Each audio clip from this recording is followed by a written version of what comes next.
Part 2 of my psychotic dog killer story.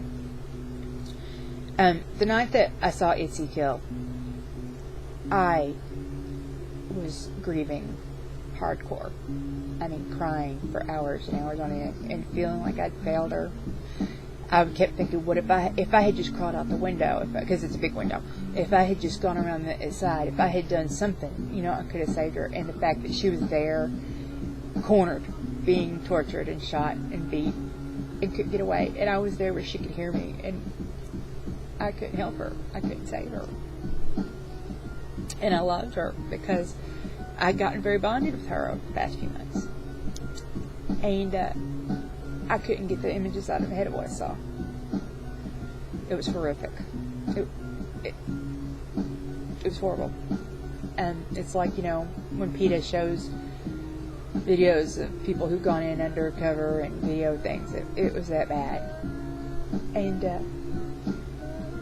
I started having panic attacks, and every time I'd hear them over there working on the apartment or working on whatever they're working on, I just freak out. I haven't felt safe about leaving my house. I've gotten a little better about it the past couple weeks. But I had my checkup with my psych doc, my psychiatrist, make sure that everything's still working the way it needs to for my depression and anxiety.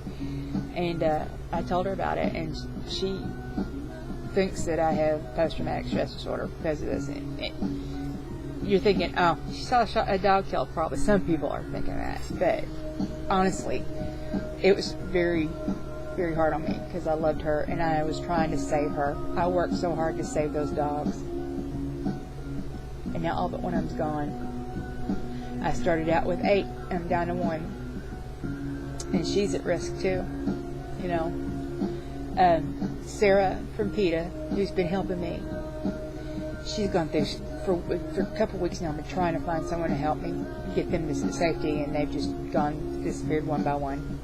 Except for Mama. Mama's still here. And I'm waiting to hear back from Sarah because she thinks she has someone who's can come get her and take her to the Humane Society. But I started having nightmares really badly, and from day one, and I'm still having nightmares. And I sent Monet to live with my aunt, and it breaks my heart because I love that dog, and we had a very close bonded, dog-person relationship, and I miss him terribly.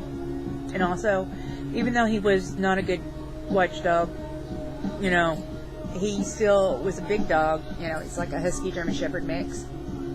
And people just see him, and think, oh, big dog, go away, But I have nightmares about him being hurt all the time, and I'm not sleeping, and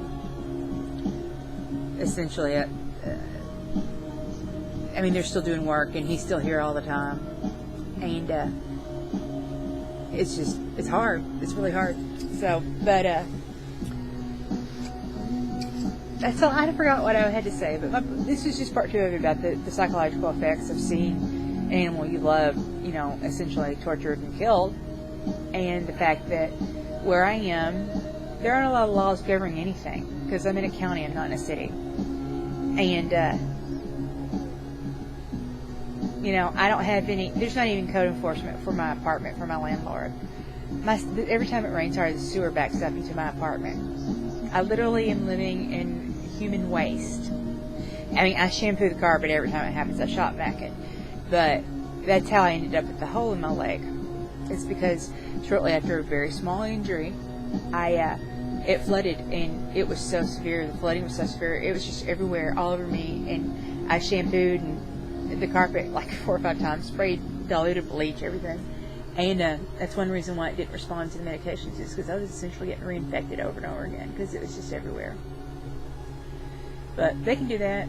My ceilings came in. There's a hole in my bathtub. I don't have a stove or a heater because they went out after I lived during the time that I've lived here, and I'm stuck because I'm too poor to afford anything else. I'm on 2 lists for disabled housing. Well, they prorate it to your disability. That's what they do.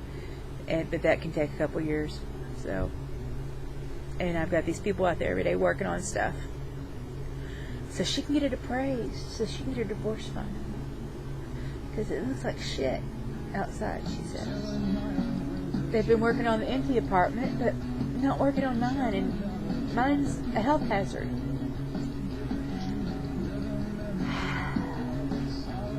Being an impoverished girl sucks.